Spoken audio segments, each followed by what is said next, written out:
I wasn't like the other children growing up.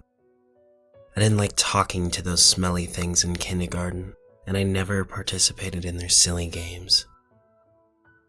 But I had my own games to play, and oh, what fun games they were.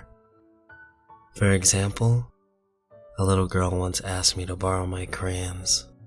I told her she could have them if she would tell her teacher to fuck off. She got sent home for that. I remember hearing her mother scream about the beating she would get later. Fun games, right? It didn't take long for the teachers to notice that the other children avoided me and how I never seemed to show emotion of any kind. They didn't think I heard them whispering about me, but I did. I have exceptionally good hearing. "Little monster," said Mrs. Guthrie.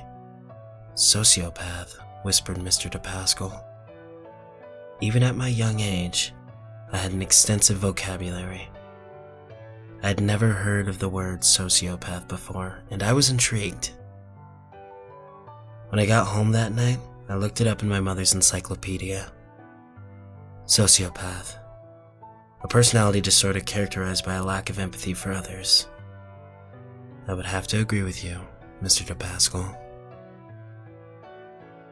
Elementary and middle school passed by quickly. I learned to fake emotions and excitement in order to fool my teachers and parents. I couldn't fool my peers, though. No matter how convincing my act, they always seemed to instinctively know that I was different, and they gave me a wide berth. Every once in a while, one of them would try to make friends with me, and that's when I could really have some fun.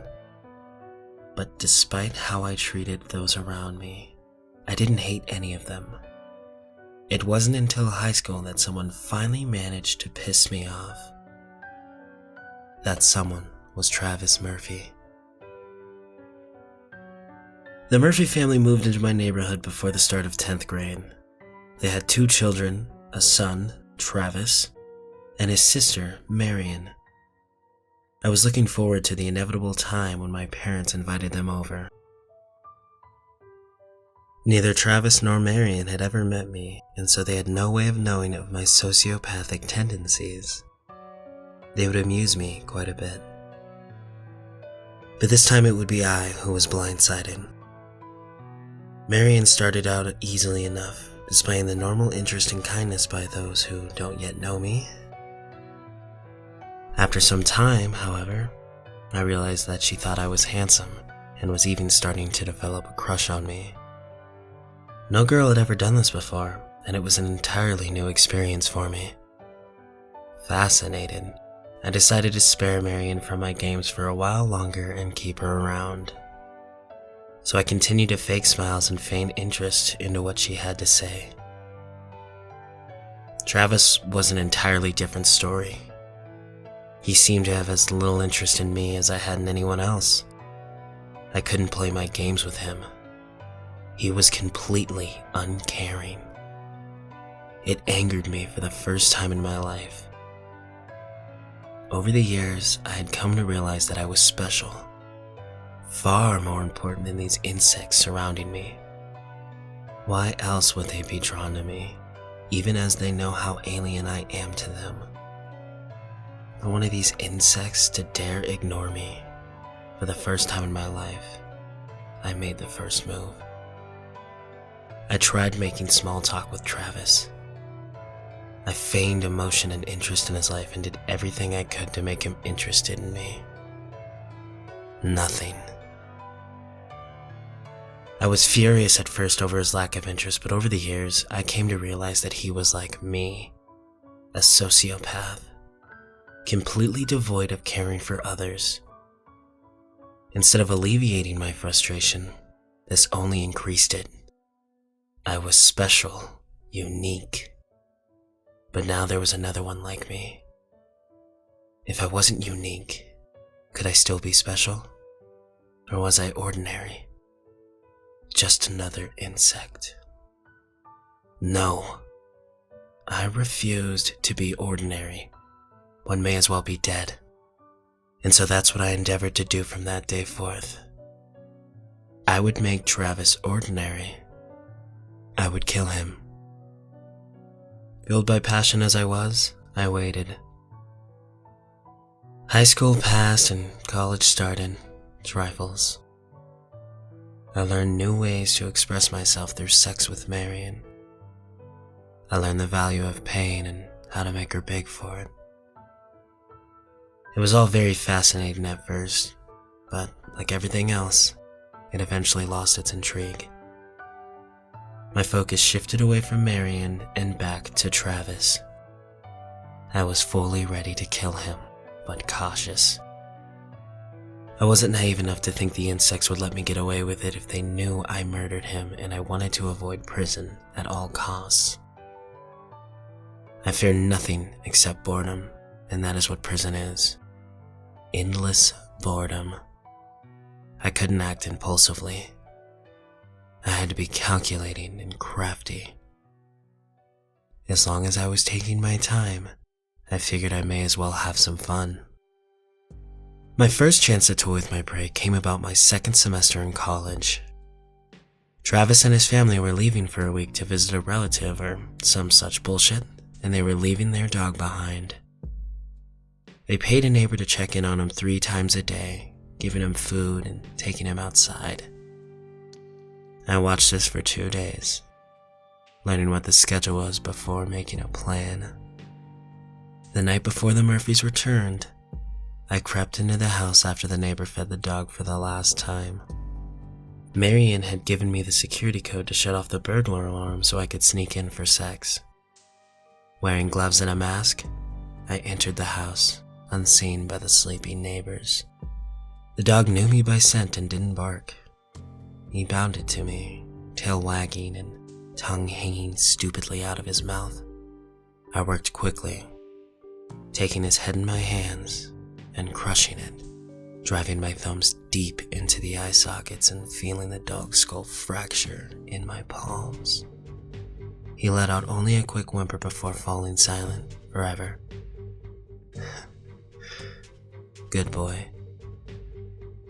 I brought a homemade kit along with me, a scalpel and various other instruments stolen from the science lab. I eviscerated the dog, wrapping his intestines around the living room light, ensuring that it would be the first thing the Murphys see when they got home. The thought of them turning on the fan and being pelted with drops of blood amused me. I used most of the dog's blood to write the threatening message, "You're next," on Travis's bedroom wall. I left the carcass on his bed. As a private joke, I left the dog's heart on Marion's pillow. Satisfied with my handiwork, I went back to my dorm, where I slept quite soundly. There was a big commotion the week following the day the Murphys returned. Stories and images of the carnage in their house were on the local news every night. There were rumors that the Murphys were going to move away soon. Supposedly, Mrs. Murphy couldn't stand to be in the house anymore. I had to act fast. I couldn't allow my prey to escape from me. Sitting in my dorm, I dreamed of all manner of destruction for my enemy. There was a flash of light over my wall, headlights from outside. That was odd. It was almost midnight on Saturday. Nearly everyone was already gone. Curiosity overtaking me, I went to the window to see who would be coming to the dorm at this hour on a weekend, and was surprised, one of the few times I've ever truly been surprised, to see Travis's car sitting in the driveway. Fortune smiled on me. The building was nearly empty for the weekend, and now was the perfect time to strike. My prey was unsuspecting and alone. After killing him, I would take his body and deposit it somewhere else on campus. There was virtually no chance of getting caught. No one wants to stay on the weekends, and the electricity was shut off campus for another 6 hours. No security cameras. In a considerably jolly mood, I grabbed my flashlight and scalpel and set out to stalk my prey. The dark never bothers me.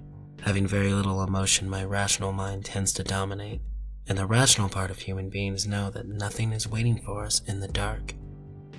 Or at least, that's what we think. Several minutes into my hunt, it occurred to me to turn my flashlight off. I don't want to alert my prey. I switched it off and waited for my eyes to adjust. I leaned against the wall and played with my scalpel to pass the time. A normal person probably wouldn't have heard the light breathing in the hall, but I've always had exceptionally good hearing. I whipped my head in the direction of the sound. My eyes hadn't yet adjusted to the darkness, but I was able to make out a figure exiting down the hall, and I could hear the unusually light footsteps. Whoever this person was, they were taking care to avoid detection by me. I rushed to the spot they were just standing at and breathed in deeply. There was just the faintest hint of cinnamon. Travis kept a cinnamon air freshener in his car. I grinned widely. I was on the trail of my prey. I followed him down the hallway and was disappointed to find that it branched out into 2 other halls.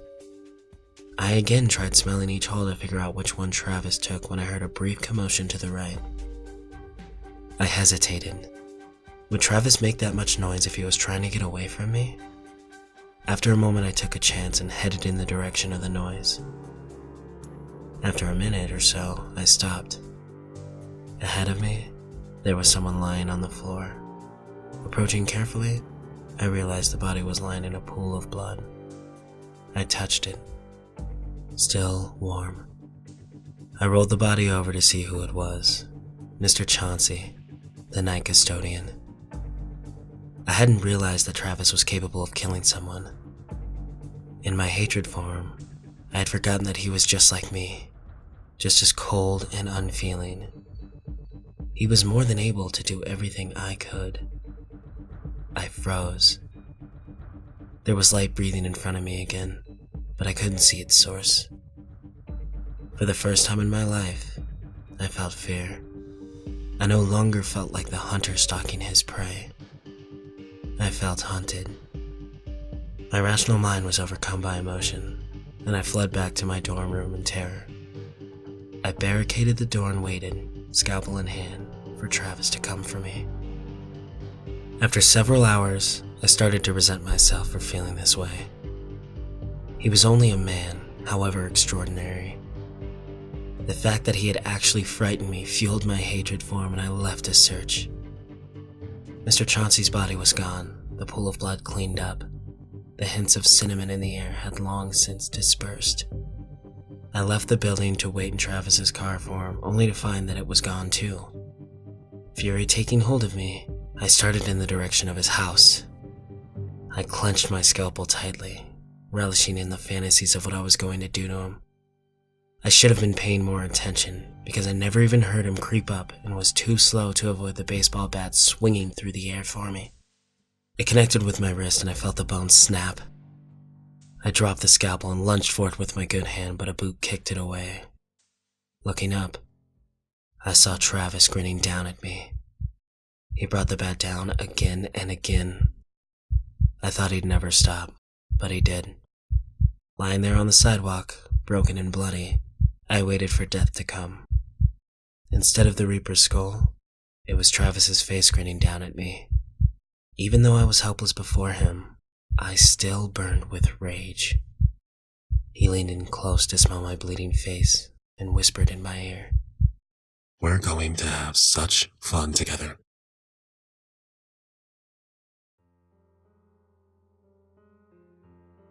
I spent 2 weeks in the hospital before leaving against my doctor's wishes. Travis clearly had held back on the beating. I only had a broken wrist and several cracked ribs, though most of my body was heavily bruised. Every step hurt, but I ignored it. I had a purpose. I would never be a victim again. Travis had an advantage over me in that he knew I would come, and he was not injured like me. So I figured I would even the odds. I stole my father's pistol and waited for night to fall. It was nearing 3 a.m. when I crept up to the Murphy's house once again. The adult's car was gone, but Travis's Mustang was still there. Good. We wouldn't be interrupted. I could take my time. I turned off the burglar alarm, marveling at how stupid the Murphys were for not changing it. I opened the sliding door and stepped lightly into the house. All of the lights were off, but my eyes were well adjusted to the darkness. I silently approached Travis's bedroom and pulled out the gun. After a moment to steady my resolve, I burst in. I was not prepared for what I saw. Travis was lying on his bed, a look of mild surprise on his face. His throat was slashed from ear to ear. Blood was everywhere, including a message on the walls that read "Bad Boy." In my shock, I didn't hear the light footsteps creeping up behind me and knew no more of the next few moments except a dull thud on the back of my skull. I awoke in a basement tied to a chair. Absurdly, my first thought was how cliché this seemed to be. My eyes took a second to adjust, and I saw a naked figure standing in front of me. Its body was covered in blood, which I presumed was Travis's. Through the pounding in my head, I heard the figure speak. "I didn't want to do it like this. Why couldn't you boys just behave yourselves?" The figure paced in front of me. "No one ever does what they're supposed to. You weren't supposed to find me. Mr. Chauncey wouldn't get out of my way." The figure stopped in front of me. "Travis wasn't supposed to hurt you. I told him not to, but after he realized what you were, he just couldn't help himself. I suppose that's why you went after him too." The figure stroked my face tenderly. "I watched you when you killed our dog. You never knew I was there. I'm real good at hiding. It was so sweet of you to leave me the heart. I still have it." Marion smiled at me. I could see something in her eyes. Something I didn't have. The absurd part of my brain started to point out the difference between sociopath and psychopath.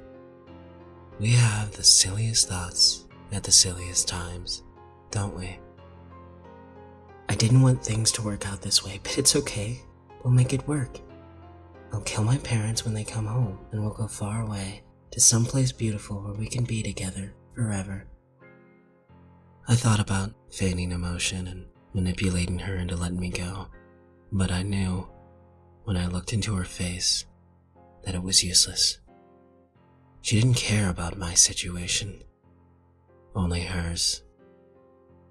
A complete lack of empathy.